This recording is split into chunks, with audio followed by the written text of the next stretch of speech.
أشرقت نفسي بنور من فؤادي حينما رددت يا رب العباد. بسم الله الرحمن الرحيم. إن الحمد لله نحمده ونستعينه ونستغفره ونعوذ بالله من شرور أنفسنا وسيئات أعمالنا. من يهده الله فلا مضل له ومن يضلل فلا هادي له. أشهد أن لا إله إلا الله وحده لا شريك له وأشهد أن محمدا عبده ورسوله. اللهم صل على محمد وعلى آل محمد كما صليت على إبراهيم وعلى آل إبراهيم إنك حميد مجيد. اللهم بارك على محمد وعلى آل محمد كما باركت على إبراهيم وعلى آل إبراهيم إنك حميد مجيد. أما بعد فإن أصدق الحديث كتاب الله وخير الهدي هدي محمد صلى الله عليه وسلم وشر الأمور محدثاتها فإن كل محدثة بدعة وكل بدعة ضلالة وكل ضلالة في النار. Alhamdulillah, kita kembali akan mengadakan kajian di antara kajian-kajian agama kita, Islam sebagai agama yang paling sempurna. Jadi Islam atau di dalam ajaran Islam ini banyak perintah-perintah dari Allah Subhanahu wa taala di dalam ayat-ayat Al-Qur'an dan juga perintah-perintah Rasulullah Shallallahu alaihi wasallam di dalam hadis-hadisnya yang sahih. Di antara perintah Allah dan juga perintah Rasulullah SAW dalam Islam adalah perintah untuk menunaikan salah satu ibadah yang namanya ibadah kurban atau udhiyah, yang dikerjakan oleh, yang wajib dikerjakan, yang mesti dikerjakan ya oleh umat Islam setiap tahun sekali, yaitu pada saat hari raya Idul Adha dan dapat dikerjakan pada hari-hari tasyrik. Jadi menyembelih hewan kurban atau yang lebih dikenal juga dengan istilah udhiyah adalah sesuatu yang memang disyariatkan oleh ajaran Islam berdasarkan kepada ayat-ayat Al-Quran, hadis-hadis Nabi SAW, dan juga menurut ijma atau kesepakatan konsensus daripada umat Islam, ya dari kaum muslimin. Ya, jadi sudah sejak zaman dulu, dari zaman saya kecil pun, dari zaman kita kecil pun sudah mengenal ya ibadah kurban ini dikerjakan oleh ya mayoritas kaum muslimin. Namun yang menjadi masalah adalah bagaimana hukum dari menyembelih kurban tersebut. Bagaimana hukumnya? Apakah hukumnya wajib atau apakah sunnah? Nah, di dalam masalah hukum ini ya para ulama memiliki perbedaan pandangan atau perbedaan pendapat atau yang disebut dengan khilafiyah ya. Yaitu sesuatu yang bisa terjadi dalam hal-hal yang berkenaan dengan masalah-masalah fikih biasanya. Nah sekarang untuk mengetahui latar belakang atau dasar-dasar terjadi perbedaan ini, ya kita akan sedikit jelaskan ya yang menjadi dasar dari persoalan ini. Pendapat pertama yang menjelaskan bahwa kurban ini adalah diwajibkan bagi orang yang mampu. Nah, yang berpendapat seperti ini adalah ya Abu Yusuf ya dalam salah satu pendapat atau pandangannya. Begitu juga Rabi'ah, kemudian Imam Al-Auza'i, Imam Abu Hanifah, Al-Lais bin Sa'ad, dan juga sebahagian ulama Maliki dalam salah satu pendapatnya. Ya, itu beberapa ya, ulama yang berpandangan tentang wajibnya. Kemudian berkata Dr. Abdul Azim ya bin Badawi dalam kitabnya, ya dia berkata hukumnya berkurban adalah wajib bagi yang memiliki kemampuan atasnya. Ya dalam kitab Al-Wajiz ya beliau mengatakan seperti itu. Jadi hukum berkurban adalah wajib, yaitu bagi orang yang memiliki kemampuan untuk berkurban. Begitu juga Syekh Muhammad bin Shalih Al-Utsaimin rahimahullah juga mengatakan pendapat yang menyatakan wajib itu tanpa lebih kuat daripada pendapat yang menyatakan tidak wajib. Akan tetapi hal itu hanya diwajibkan bagi yang mampu.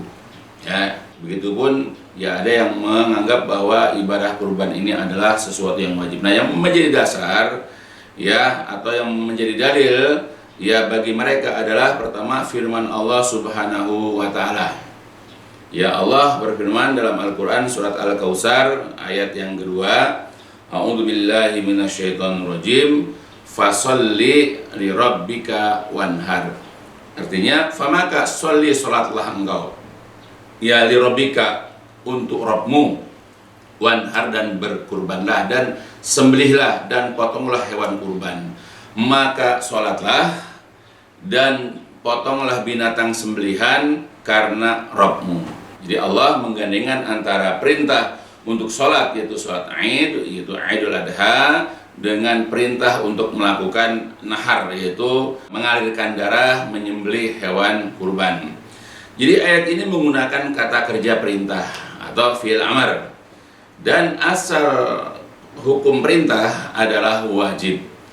Itu ya, jadi menjadi dasar karena ini adalah merupakan kata kerja perintah, seperti maka sholatlah, ini menunjukkan wajibnya. Wanhar, maka ya sembelihlah, ya berkurbanlah. Nah, ini merupakan kata kerja perintah yang asal hukumnya adalah wajib. Nah, jika Nabi, ya ayat itu walaupun ditujukan untuk Nabi SAW, ya, jadi jika Nabi SAW diwajibkan hal ini, yaitu berkurban, maka begitu pula dengan umatnya.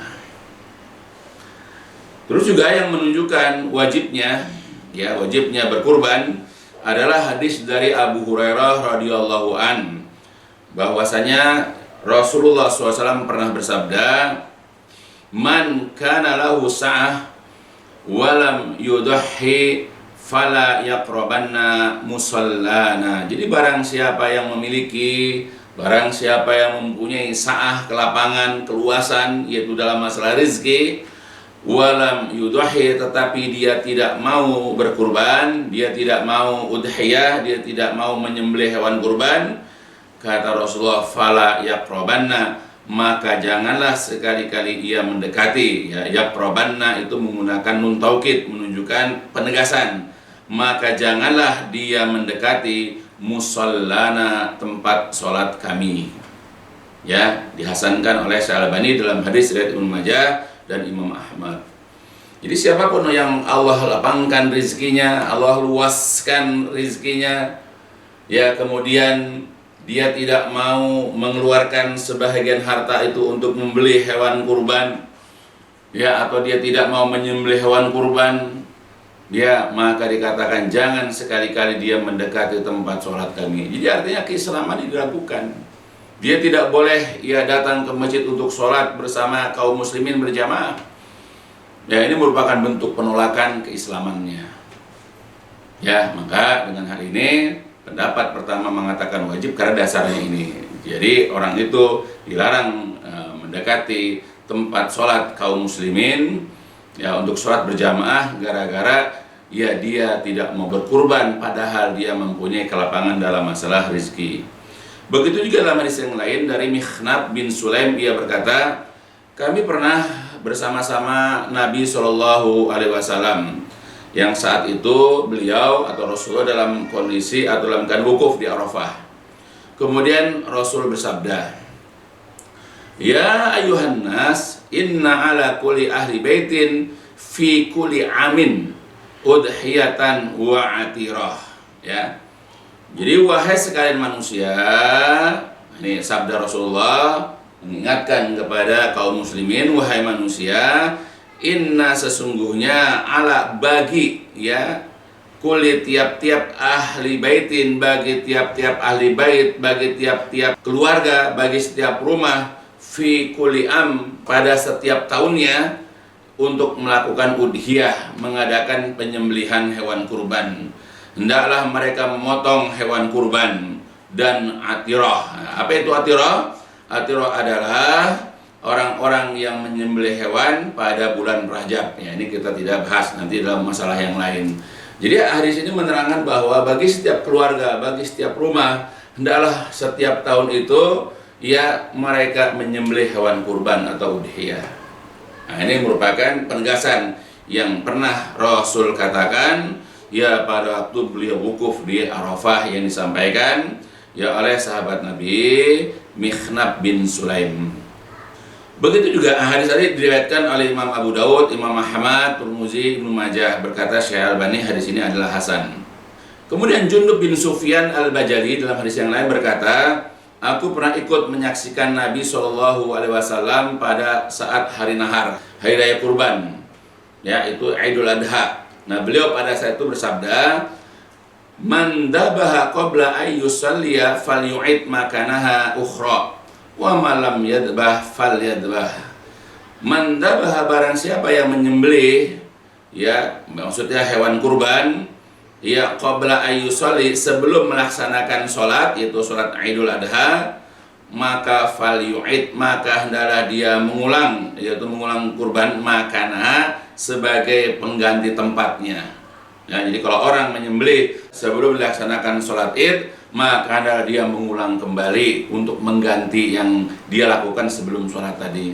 Ya, jadi kerjakan sesudah sholat Id.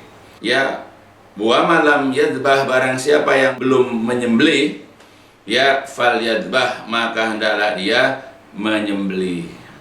Begitu juga dari hadis yang lain dari Jundub bin Sufyan, dia berkata, saya pernah ikut hadir sholat Idul Adha bersama-sama Rasulullah Shallallahu Alaihi Wasallam.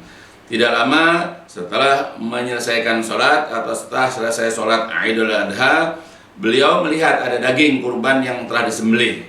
Maka kemudian beliau berkomentar, kemudian beliau bersabda, man kana dabaha udhiyatahu qabla ayyusalliya aw nusalliya falyadbah makanaha ukhra wa man kana lam yadbah falyadbah bismillah. Jadi barang siapa yang menyembelih hewan kurbannya ya sebelum sholat, ya sebelum ditunaikan sholat Id atau sebelum kami sholat, ya sholat Id maksudnya, falyadbah, maka hendaklah dia mengulanginya sebagai gantinya. Dan barang siapa yang belum menyembelih kurbannya, maka hendaklah dia menyembelih dengan menyebut nama Allah. Nah, jadi dari hadis ini dipahami bahwa ketika Rasulullah SAW memerintahkan mengulang berkurban, berarti berkurban itu hukumnya wajib. Sebagaimana sahabat yang disuruh mengulang sholat ketika meninggalkan rukun sholat. Ya, jadi dikisahkan pernah salah satunya adalah ketika ada seorang sholat, selesai sholat ternyata pada bagian tumitnya itu ada yang belum tersentuh ya, air wudhu, ya kering, ya sebesar uang dirham.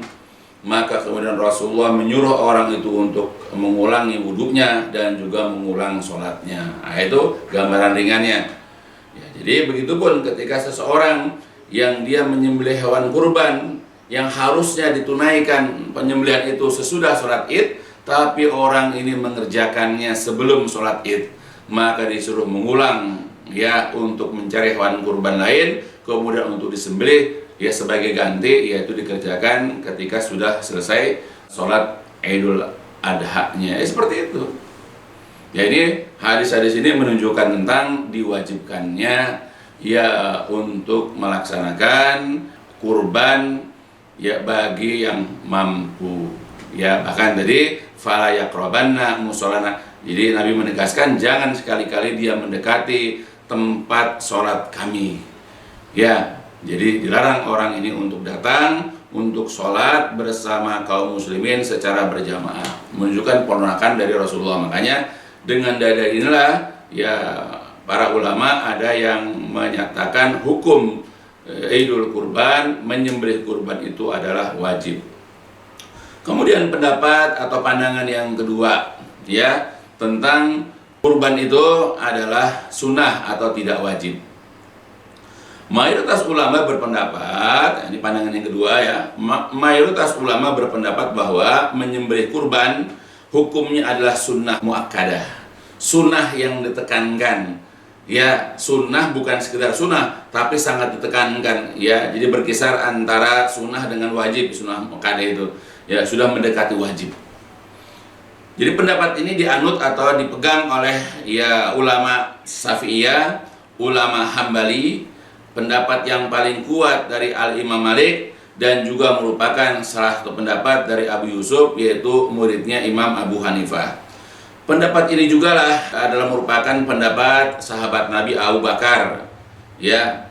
Kemudian Umar bin Khattab radhiyallahu anhuma, Bilal bin Rabah, Abu Mas'ud ya Al-Badri, Sa'id bin Musayyab, Al-Qamah, Al-Aswad, Atha, kemudian Malik, kemudian Ahmad, Abu Yusuf, Ishaq, Abu Saur, Al-Muzni, Ibnul Mundir, kemudian juga Daud, dan selain mereka sebagaimana dikatakan oleh Al-Imam An-Nawawi rahimahullah dalam kitabnya.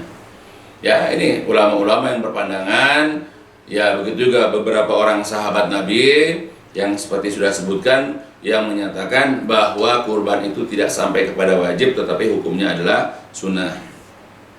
Kemudian berkata Syekh Soleh bin Abdul Aziz bin Muhammad Al-Syekh, berkurban itu hukumnya adalah sunnah muakkadah. Nah, jadi yang ulama ya yang sekarang ini yang menyatakan bahwa kurban hukumnya adalah sunnah muakkadah, sunnah yang sangat ditekankan. Begitu juga berkata Syekh Said Sabiq, berkurban itu hukumnya adalah sunnah muakkadah, dan meninggalkan kurban bagi orang yang memiliki kemampuan untuk berkurban hukumnya adalah makruh.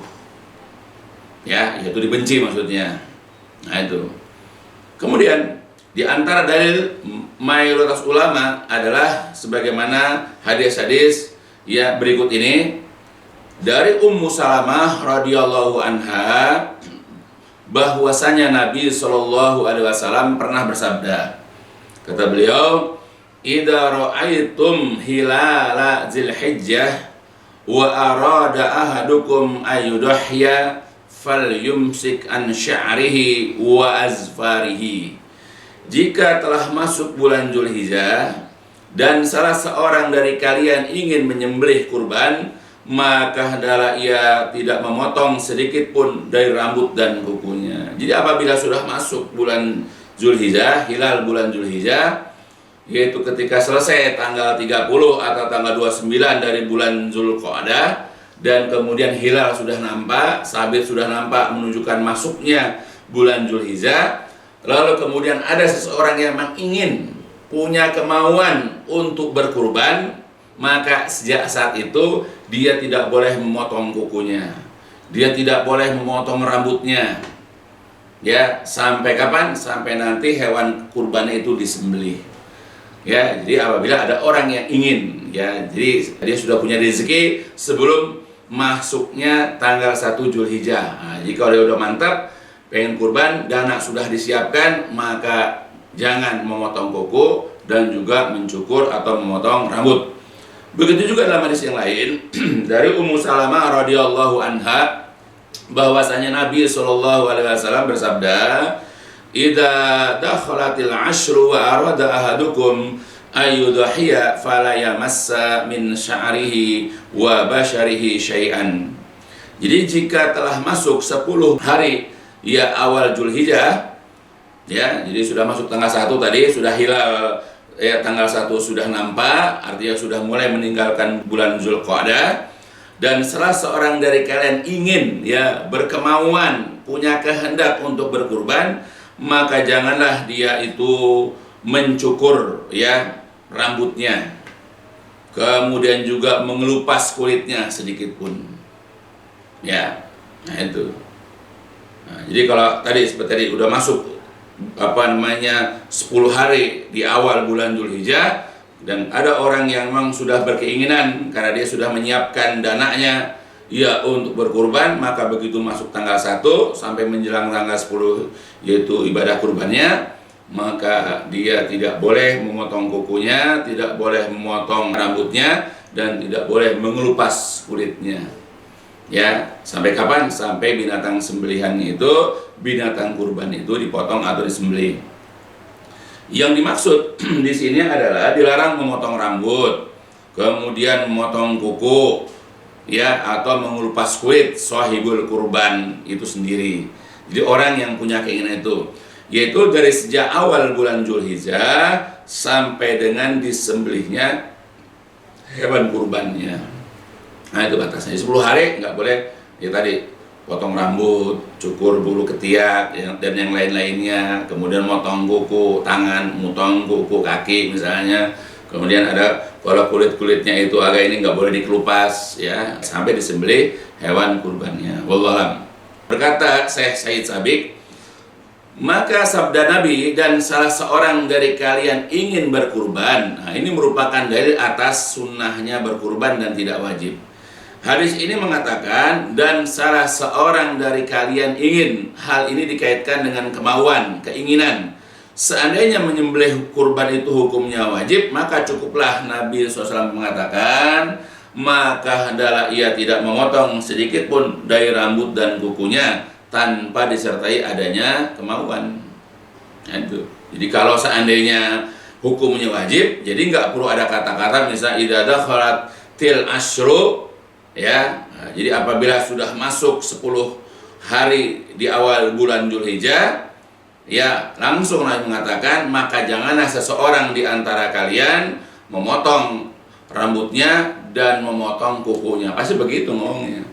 Tapi di sini ada kaitkan dengan kata-kata wa arada ahadukum, dan seseorang di antara kalian ingin. Nah, jadi kadang-kadang ada orang yang tidak berkeinginan.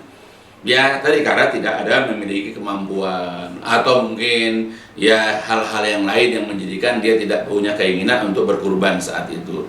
Nah, jadi penjelasan di sini menunjukkan bahwa hukum kurban adalah tidak wajib, tetapi jatuh pada sunnah muakkadah. Begitu pula di samping hadis tadi, alasan tidak wajibnya karena sahabat Nabi Abu Bakar dan Umar radhiyallahu anhuma tidak menyembelih selama setahun atau 2 tahun, ya karena khawatir jika nanti ibadah kurban ini dianggap wajib.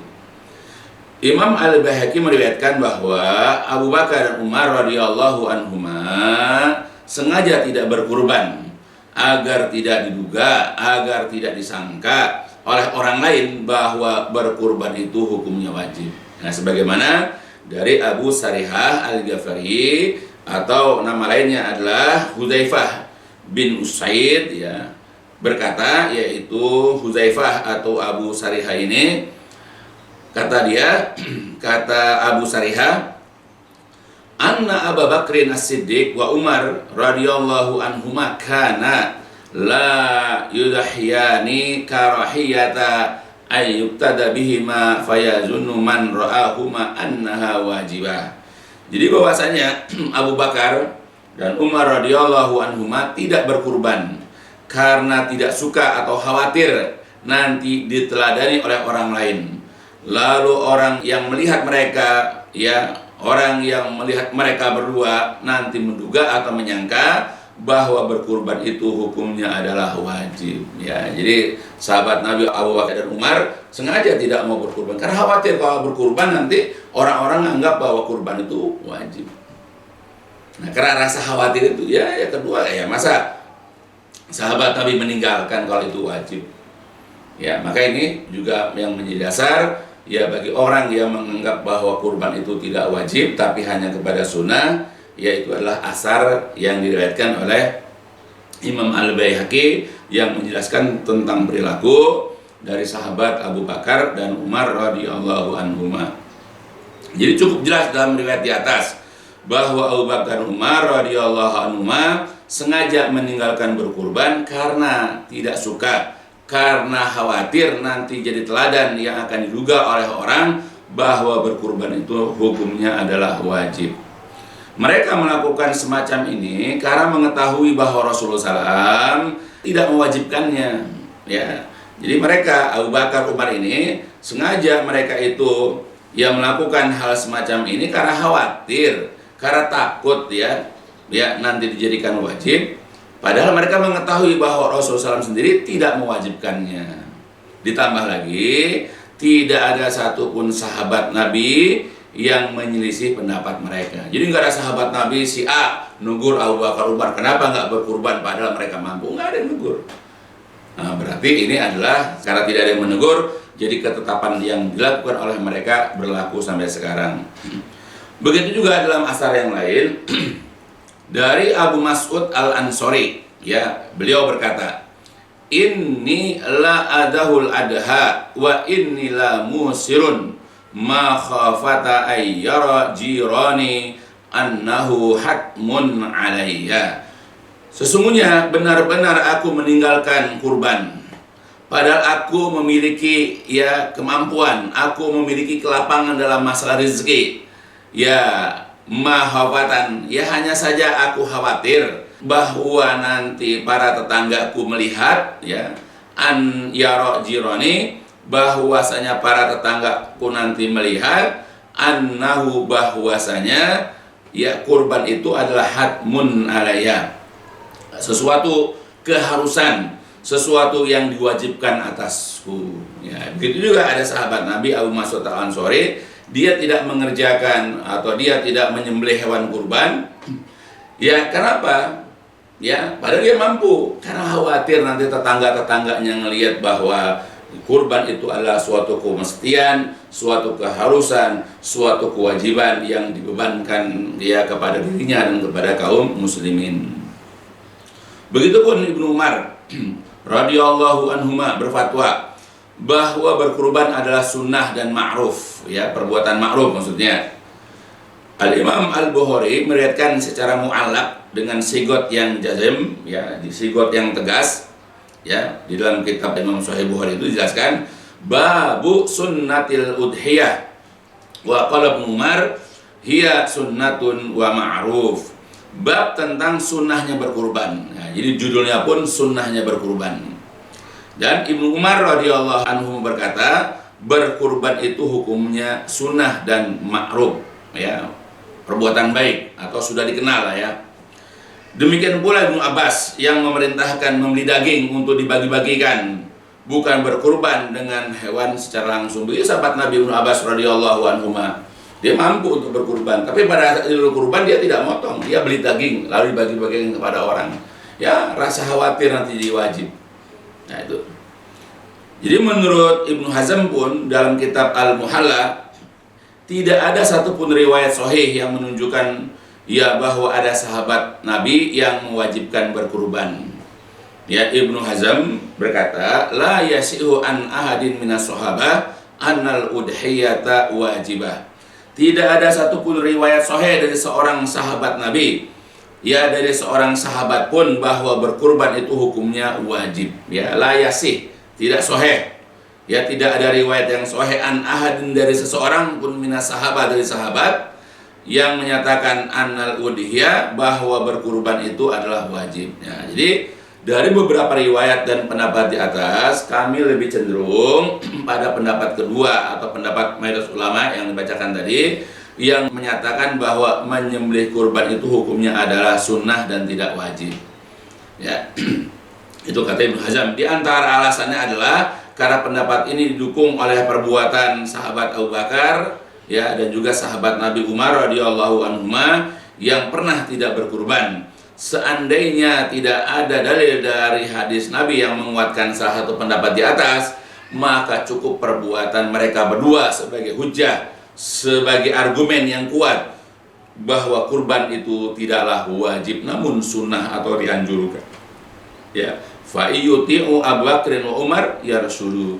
Jikalau mereka mengikuti Abu Bakar dan Umar, jikalau mereka mengikuti Abu Bakar Umar, yarshudu, niscaya mereka akan mendapatkan petunjuk, niscaya mereka akan lurus, sebagaimana diriwayatkan dalam hadis Muslim dari Abu Qatadah radhiyallahu an. Jadi penjelasan inilah yang menerangkan kepada kita pendapat yang menyatakan bahwa berkurban itu tidak wajib tetapi sunnah. Tapi kalau dari ini, dari beberapa penjelasan ini, sunnahnya itu adalah sunnah yang sangat ditekankan atau sunnah muakkadah. Namun sudah sepantasnya lah bagi seseorang yang telah memiliki kemampuan dalam masalah rezeki atau harta untuk dapat menunaikan ibadah kurban, agar ia terbebas dari tanggung jawab dan perselisihan yang ada. Syekh Muhammad Al-Amin As-Sinkiti mengatakan, janganlah kalian meninggalkan ibadah kurban jika seseorang ya mampu untuk menunaikannya. Ya, jika kita mampu menunaikan ibadah kurban, jangan kita meninggalkan ibadah kurban tersebut. Karena Nabi Shallallahu Alaihi Wasallam ya telah memerintahkan, da' ma yaribuka ila ma la yaribuka. Tinggalkanlah apa yang meragukanmu kepada apa-apa yang tidak meragukanmu. Ya, nah, jadi kita harus meninggalkan keraguan. Ini wajib atau tidak, juga tunaikan saja. Ya. Jadi selayaknya bagi mereka yang mampu agar tidak meninggalkan berkurban, karena dengan berkurban akan dapat lebih menenangkan hati dan melepaskan tanggungan. Wallahu a'lam. Atas dasar ini pula, hukum berkurban adalah sunnah muakkadah, bukan wajib. Sebab dari dalil-dalil dan penjelasan di atas, hukumnya berkurban adalah berkisar ya antara sunnah muakkadah dan wajib. Ya, jadi bukan sampai kepada nggak boleh ya atau hukumnya mubah, tidak. Ya, jadi sangat dianjurkan juga. Ya, jadi bukan karena adanya khilafiyah kemudian padahal kita mampu misalnya hukumnya nggak jelas, jangan begitu. Jadi sunnah muakkadah itu sunnah yang ditekankan, artinya sudah mendekati wajib, dan hukumnya antara sunnah muakkadah dengan wajib. Ya, nah itu. Meskipun pendapat yang mewajibkan adalah pendapat yang islami dan syar'i untuk diikuti oleh kaum muslimin yang sepakat dengan cara pengambilan hukumnya. Nah, tentu yakinlah ya wahai saudara-saudaraku, bagi mereka yang berkurban, Allah akan segera memberikan ganti biaya kurban yang telah mereka keluarkan ya, dengan uang 3 juta sampai 5 juta untuk kambing ya atau domba, atau 20 juta sampai kepada 50 juta bahkan lebih ya untuk sapi atau untuk seekor unta misalnya. Jangan khawatir, nanti akan Allah ganti ya biaya kurban yang mereka keluarkan. Bahkan boleh jadi nanti akan datang kepada kita yang kurban ini rezeki yang lebih banyak lagi. Ya, karena setiap pagi Allah Subhanahu wa taala mengutus 2 orang malaikat. Ya. Kata Allah, ma min yaumin ya yusbihul ibadu fihi, itu katanya, kata Nabi. Ya, tidaklah satu hari di waktu pagi para hamba yang ada pada hari itu. Jadi ketika seorang hamba hidup pada waktu pagi, maka pada pagi itulah illal malakani yanzila, ada 2 orang malaikat yang turun. Ya, yang diutus oleh Allah turun ke langit bumi ini. Untuk apa? Yaitu ya berkata fayaqulu ahaduhum, berkatalah salah satu di antara 2 orang malaikat itu, Allahumma a'ti munfiqan khalafan. Itu, ya Allah, berilah ganti bagi orang yang berinfak, bagi orang yang mau menyisihkan hartanya untuk bersedekah, menyisihkan hartanya untuk berkurban, maka gantilah ya Allah. Itu permintaan doa malaikat yang pertama yang diturunkan oleh Allah, yang diutus oleh Allah ke langit bumi ini. Kemudian wayakul ahar, dan berkatalah malaikat yang lain, malaikat yang kedua, Allahumma a'ti mumsikan talafan, ya Allah, berilah ya kepada orang yang menahan ya hartanya, orang yang tidak mau bersedekah, orang yang tidak mau menyisihkan hartanya untuk kurban, ya apa? Yaitu talafan, yaitu adalah kebinasaan, kehancuran, kemusnahan akan hartanya. Ya, malaikat yang diutus ya oleh Allah Subhanahu wa taala bagi orang-orang yang memanfaatkan hartanya itu untuk fisabilillah, ya untuk tujuan melaksanakan perintah Allah, dan untuk orang-orang yang tidak mau mengeluarkannya tujuan fisabilillah. Nah, jadi jangan khawatir harta-harta yang kita keluarkan itu akan sia-sia, apalagi kalau kita paham bahwa apa-apa yang kita keluarkan dalam bentuk sedekah atau kurban, itulah harta kita yang sebenarnya, yang tersimpan di langit sana, yang itu. Sedangkan yang kita miliki belum tentu. Bagaimana tidak baiknya Allah ketika kita berkurban, ya maka diangkatlah harta kita itu yang akan siap dibalas, yang kita nanti akan jumpai di hari kiamat. Sudah begitu Allah ganti lagi di dunia ini dengan harta yang boleh jadi sepadan atau bahkan bisa jadi lebih lagi, dan bahkan harta kita pun jadi barokah. Ya, jadi jangan khawatir sia-sia, terbuang percuma, tidak. Nah ya, itulah hukum berkurban ya antara sunnah muakkadah dan wajib. Nah sekarang juga, jika kita telah memilih pendapat, setelah kita memilih pandangan bahwa kurban itu wajib ataupun sunnah muakkadah, ada beberapa syarat yang bisa jadi alasan seseorang itu diwajibkan atau disunahkan untuk berkurban. Berikut syarat-syarat ya yang ada. Ya, pertama, orang yang berkurban itu harus muslim. Ya. Sebab orang kafir tidak diwajibkan atau tidak disunahkan untuk berkurban, karena kurban adalah merupakan bentuk taqarrub untuk dalam rangka kurbah, yaitu mendekatkan diri kepada Allah. Sedangkan orang kafir ya bukan ahlul kurbah, mereka bukan orang-orang yang nanti dekat dengan Allah. Walaupun mereka menyisihkan 70% hartanya ya untuk perjuangan Islam, nggak ada gunanya mereka. Ya karena banyak ayat yang mengatakan wah amal mereka itu seperti fata morgana atau seperti debu yang ditiup angin. Jadi nggak ada faedahnya mereka. Ya makanya kurban itu diwajibkan kepada muslim, bukan kepada orang kafir. Nah itu syarat pertama. Yang kedua, ya orang yang berkurban adalah orang yang bermukim. Sedangkan musafir, orang yang sedang bepergian, tidaklah wajib untuk berkurban. Nah ini bagi yang menyatakan bahwa kurban itu wajib. Jadi kalau orang punya etikat kurban itu adalah wajib, ya maka ketika dia safar, dia tidak punya kewajiban untuk kurban. Namun bagi yang tidak mengatakan wajib atau sunnah, maka tidak berlaku syarat ini. Karena kalau dinyatakan wajib, maka itu akan menjadi beban. Tapi jika dikatakan sunnah, tidaklah demikian. Jadi kalau orang yang mengatakan sunnah muakkadah, ya bisa dia safar, tetap kurbannya itu dilaksanakan di tempat dia tinggalnya. Nah, itu yang kedua, ya harus orang yang. Yang ketiga, orang yang berkecukupan, orang yang memiliki rezeki yang lapang atau orang yang kaya. Ulama Syafi'iyah menyatakan bahwa kurban itu disunahkan bagi orang yang mampu, yaitu yang memiliki harta untuk berkurban lebih dari kebutuhannya di hari Idul Adha, baik itu malamnya dan selama 3 hari tasyrik juga malam-malamnya. Ya, nah, jadi orang yang dianjurkan untuk kurban adalah orang-orang yang punya kemampuan. Kadang-kadang mungkin pada saat menjelang Idul Adha-nya dia belum ada rezeki. Begitu hari raya ya awalnya dia nggak punya, ternyata pada hari kedua dia punya. Dia langsung bisa kurban saat itu. Jadi saat itu dia memiliki harta namanya. Ya, jadi kan kita diperbolehkan untuk menyembelih hewan itu selama 4 hari tasyrik, yaitu Idul Adha-nya, hari rayanya, kemudian 3 hari setelah hari raya Idul Adha. Nah, jadi tanggal 10, 11, 12, 13. Ya. Jadi selama tanggal ini kita diperbolehkan untuk menyembelih. Nah, kalau kita kebetulan ada rezekinya pada tanggal 13, bisa tanggal 13-nya. Nah, jadi pada saat hari tasyrik ini kita ada kemampuan dalam masalah kurbannya itu. Ya makanya bagi orang yang punya kemampuan, orang yang berkecukupan, orang yang memiliki harta. Terus yang keempat ya adalah syaratnya balik, ya, dan orang yang berakal. Itu ya. Jadi syarat keempat telah balik atau telah dewasa dan orang yang berakal. Demikianlah syarat yang diwajibkan atau disunahkannya dalam berkurban.